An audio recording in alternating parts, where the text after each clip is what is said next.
Hello student, the destiny classes में आप सभी का स्वागत है। हमने मैपिंग सीरीज प्रारंभ की थी। उस सीरीज को हमने लगभग कंप्लीट कर लिया है। उसकी प्लेलिस्ट भी मैंने चैनल पर बना दी है। आप जाकर के उन सभी वीडियोस को आप क्रम से देख सकते हैं। आज से हम बहुविकल्पी प्रश्नों की महत्वपूर्ण सीरीज प्रारंभ करने जा रहे हैं। यह सीरीज इसलिए भी महत्वपूर्ण है क्योंकि इससे 20 नंबर के प्रश्न आपकी परीक्षा में पूछे जाते हैं। और इसकी खास बात यह भी है, अगर आपने उत्तर सही दिया है तो आपका एक भी नंबर नहीं काटा जाएगा। अर्थात यदि आप 20 बहुविकल्पी प्रश्नों के उत्तर सही देते हैं तो आपको 20 नंबर पूरे दिए जाएंगे। इसलिए आप इस सीरीज के साथ जुड़े रहिए और अपने दोस्तों के साथ शेयर भी कर दीजिए जो क्लास 10th बोर्ड परीक्षा की तैयारी कर रहे हैं। ये पहले प्रश्न को देखते हैं। निम्नलिखित में से किसने एक गुप्त संगठन यंग इटली बनाया? तो इसका उत्तर है जूसेप मैज़नी। जूसेप मैज़नी थे, उन्होंने यंग इटली गुप्त संगठन बनाया था। तो यहाँ आप इसका आंसर देख सकते हैं, जूसेप मैज़नी। इसके अलावा जूसेप मैज़नी के बारे में आप और भी जानकारी याद रख सकते हैं। जैसे जूसेप मैज़नी एक इतालवी देशभक्त थे, यानी इटली के देशभक्त थे। वो क्रांतिकारी और लेखक थे। उन्होंने इटली के एकीकरण में महत्वपूर्ण भूमिका निभाई थी। मैथ्सी का मानना था कि इटली को एक राज्य के रूप में एकीकृत किया जाना चाहिए। उन्होंने 1831 में यंग इटली नामक एक गुप्त संगठन की स्थापना की थी। इसका उद्देश्य क्या था? जो संगठन बनाया था इन्होंने, इसका उद्देश्य था इटली को ऑस्ट्रियाई शासन से मुक्त कराना और एक एकीकृत इतालवी राज्य की स्थापना करना था। तो इससे जुड़ा एक और प्रश्न बन सकता है, इटली को जूसेप मैज़नी किस देश से मुक्त कराना चाहते थे? तो इसका उत्तर क्या आएगा? ऑस्ट्रिया। अब दूसरे प्रश्न पर आते हैं। दूसरा प्रश्न है, निम्नलिखित में से किसे 1871 में जर्मनी का प्रथम सम्राट घोषित किया गया? तो इसका उत्तर है कैसर विलियम प्रथम। तो सन 1871 में जर्मनी का जो सम्राट घोषित किया गया था उसका नाम था कैसर विलियम प्रथम।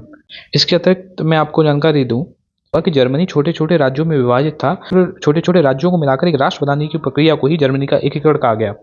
यह प्रक्रिया 1871 में पूरी हुई जब प्रशिया के राजा विलियम प्रथम को जर्मनी का सम्राट घोषित किया गया। तो कैसर विलियम प्रथम था, वो कहाँ का राजा था? प्रशिया का राजा था।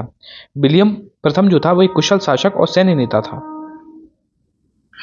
उन्होंने ऑटोमन बिस्मार्क उसको अपना प्रधानमंत्री नियुक्त किया था, जिन्होंने जर्मनी के एकीकरण में महत्वपूर्ण भूमिका निभाई थी। तीसरे प्रश्न की बात करते हैं। तीसरा प्रश्न है, 1789 में फ्रांस में किस प्रकार का शासन था? पहला विकल्प है सीमित राजतंत्र, दूसरा है असीमित राजतंत्र, तीसरा है कुलीन तंत्र और चौथा है लोकतंत्र। तो इसका उत्तर है असीमित राजतंत्र। 1789 में फ्रांसीसी क्रांति से पहले फ्रांस में लुई 16वें का शासन था। वह एक निरंकुश सम्राट था, जिसका अर्थ है कि उसके पास असीमित शक्ति थी। राजा के पास कानून बनाने, कर लगाने और युद्ध की घोषणा करने की शक्ति थी। फ्रांस में कोई भी निर्वाचित संसद नहीं थी, अर्थात राजा किसी के प्रति जवाबदेह नहीं था।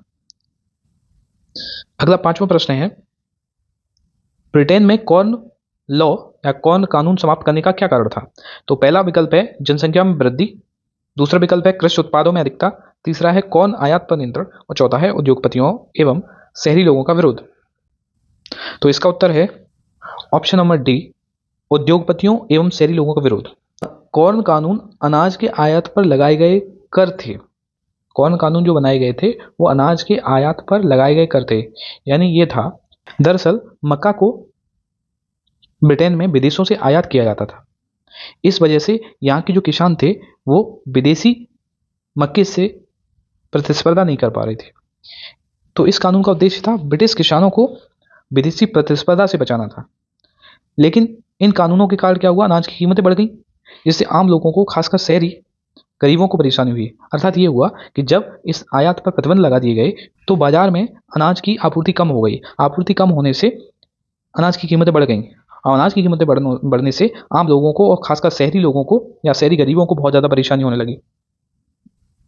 इससे उद्योगपतियों को भी समस्या आने लगी, क्योंकि ऊंची अनाज की कीमतों से उन्हें अपने कर्मचारियों को ज़्यादा वेतन देना पड़ा, जिससे उनकी प्रतिस्पर्धात्मकता और कम हो गई। अगला प्रश्न है, 1944 में ब्रिटेन बोर्ड सम्मेलन कहाँ आयोजित किया गया था? तो पहला विकल्प है ब्रिटेन, दूसरा है अमेरिका, तीसरा है फ्रांस और चौथा है भारत। तो इसका उत्तर है अमेरिका। ब्रिटेन बोर्ड सम्मेलन जुलाई 1944 में अमेरिका के न्यू हैम्पशायर में ब्रिटेन बोर्ड्स नामक स्थान पर आयोजित किया गया था।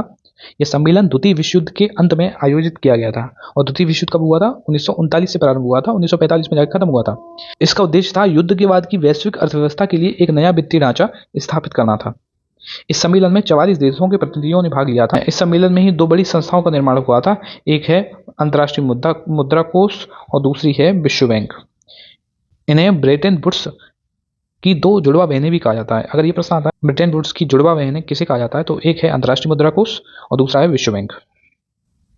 अगला प्रश्न है, निम्नलिखित में से कौन सा विषय संघ सूची में है? तो पहला विकल्प है प्रतिरक्षा, दूसरा है कृषि और तीसरा है शिक्षा, चौथा है व्यापार। तो संघ सूची में कौन सा विषय शामिल है? तो पहला जो विकल्प है जिसका नाम है प्रतिरक्षा, वही इसका आंसर होगा। हम अगर भारतीय संविधान की बात करें तो भारतीय संविधान में विषयों को 3 सूचियों में विभाजित किया गया है। एक है संघ सूची, दूसरी राज्य सूची और तीसरी समवर्ती सूची। संघ सूची में वे विषय शामिल होते हैं जिन पर केवल केंद्र सरकार कानून बना सकती है, जैसे प्रतिरक्षा, देश की सुरक्षा का मामला हो, विदेशी मामले में विदेशों से कोई संपर्क या विदेशों से कोई समझौता या संधि करनी हो, बैंकिंग व्यवस्था जो हमारी बैंकिंग व्यवस्था है, या हमारी करेंसी है मुद्रा, और संचार जैसे विषय जो हैं जो राष्ट्रीय महत्व के समझे जाते हैं, उन पर कानून बनाने का अधिकार सिर्फ केंद्र सरकार के पास है या संघ सरकार के पास है। दूसरी सूची है जिसे बोलते हैं राज्य सूची। राज्य सूची में वे विषय शामिल होते हैं जिन पर केवल राज्य सरकारें कानून बना सकती हैं, जैसे कृषि, पुलिस, स्वास्थ्य और स्थानीय सरकार जैसे विषय जो हैं वो राज्य सूची के अंतर्गत आते हैं। आप इनके उदाहरण भी याद रखें, इन उदाहरणों से भी प्रश्न पूछे जाते हैं। जैसे अभी ये प्रश्न पूछा गया कि संघ सूची में इनमें से कौन सा विषय शामिल है, तो इनके जो उदाहरण हैं जैसे राज्य सूची का या संघ सूची का, इनके उदाहरण भी याद रखें। तीसरी सूची है जिसे बोलते हैं समवर्ती सूची। समवर्ती सूची में वे विषय शामिल किए जाते हैं जिन पर केंद्र और राज्य दोनों सरकारें कानून बना सकती हैं। इस सूची में कौन कौन से विषय शामिल हैं, जैसे शिक्षा, वन, विवाह और तलाक जैसे विषय जो हैं वो समवर्ती सूची में आते हैं। यहाँ मैं आपसे एक और प्रश्न पूछना चाहता हूँ कि जो विषय इन तीनों सूचियों में नहीं आते, उन विषयों पर कानून बनाने का अधिकार किसके पास है? ऑप्शन मैं बता दे रहा हूँ आपको, केंद्र सरकार, राज्य सरकार, दोनों को, या इनमें से कोई नहीं। तो इस प्रश्न का उत्तर आप कमेंट में जरूर दीजिए। अगला प्रश्न है, श्रीलंका में कौन सा बहुसंख्यक वर्ग है? तो पहला विकल्प है तमिल, दूसरा है ईसाई, तीसरा है सिंहली और चौथा है मुस्लिम। तो इसका उत्तर है सिंहली समुदाय। श्रीलंका में सिंहली समुदाय बहुसंख्यक है। श्रीलंका की कुल जनसंख्या का लगभग 70% भाग जो है सिंहली समुदाय का है। और सिंहली समुदाय किस धर्म को मानता है? तो वो धर्म है बौद्ध धर्म। अगला प्रश्न है, निम्नलिखित देशों में कहाँ संघात्मक शासन नहीं है? तो पहला विकल्प है भारत, दूसरा बेल्जियम, तीसरा संयुक्त राज्य अमेरिका और चौथा है श्रीलंका। तो इसका उत्तर है श्रीलंका। विश्व में 2 प्रकार की शासन प्रणालियां ज्यादा प्रचलित हैं, एक है एकात्मक शासन प्रणाली और दूसरी है संघात्मक शासन प्रणाली। तो श्रीलंका में एकात्मक शासन प्रणाली है। एकात्मक शासन प्रणाली वो शासन प्रणाली होती है जहां केंद्र सरकार के पास सारी शक्ति निहित होती है, और संघात्मक शासन प्रणाली का अर्थ यह है कि जहां केंद्र और राज्य सरकारों के बीच शक्तियों का बंटवारा कर दिया जाता है। तो श्रीलंका में एकात्मक शासन प्रणाली है और भारत, बेल्जियम और संयुक्त राज्य अमेरिका में संघात्मक शासन प्रणाली को अपनाया गया है। अगला प्रश्न है, महात्मा गांधी का विचार था। पहला विकल्प है धर्म को कभी भी राजनीति से अलग नहीं किया जा सकता, दूसरा है धर्म का राजनीति से कोई संबंध नहीं है, तीसरा है धर्म और राजनीति अलग अलग हैं, चौथा है इनमें से कोई नहीं। तो इसका उत्तर है धर्म को कभी भी राजनीति से अलग नहीं किया जा सकता। महात्मा गांधी का मानना था कि धर्म और राजनीति एक दूसरे से जुड़े हुए हैं। उन्होंने धर्म को नैतिक मूल्यों और सिद्धांतों के रूप में देखा, या नैतिक मूल्य से तात्पर्य है मानवता, भाईचारा, सौहार्द, प्रेम। अगला प्रश्न है, निम्नलिखित में से कौन सा लोकतंत्र से संबंधित है? पहला विकल्प है पारदर्शी शासन, दूसरा वैध शासन, तीसरा उत्तरदायी शासन और चौथा विकल्प है इनमें से सभी। तो इसका उत्तर है इनमें से सभी। अब एक एक करके समझ लेते हैं कि पारदर्शी शासन क्या होता है, वैध शासन क्या होता है और उत्तरदायी शासन क्या होता है। पारदर्शी शासन से तात्पर्य है लोकतंत्र में सरकार को अपने कार्यों और नीतियों को जनता के सामने स्पष्ट करना होता है। पारदर्शी का मतलब यह है कि सरकार जो भी नीतियां और कार्यक्रम बनाए वो जनता के सामने स्पष्ट रूप से रखे। जहां ज्यादा पारदर्शिता होगी वहां भ्रष्टाचार कम होगा, जनता का विश्वास सरकार पर बढ़ेगा। वैध शासन से तात्पर्य है कि जनता को सरकार में विश्वास है और इसलिए जनता सरकार की नीतियों को लागू करने में मदद करती है। उत्तरदायी शासन का मतलब क्या है? लोकतंत्र में सरकार को जनता के प्रति जवाबदेह होना होता है।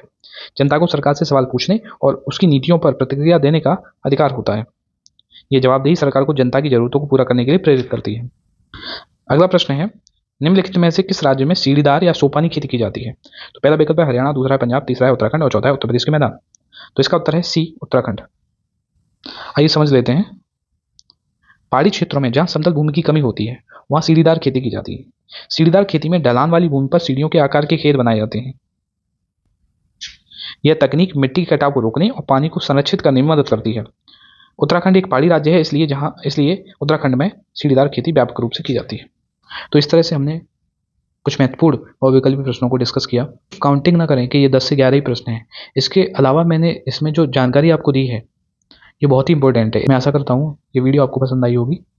आप इस सीरीज़ के साथ जुड़े रहिए और इस सीरीज़ को अपने दोस्तों के साथ शेयर कीजिए जो परीक्षा की तैयारी कर रहे हैं। अगर आप इस सीरीज़ के साथ जुड़े रहेंगे तो आपको निश्चित रूप से परीक्षा में बहुत मदद मिलने वाली है। तो इस वीडियो को लाइक करें, शेयर करें और इस चैनल को सब्सक्राइब करें। Thank you so much.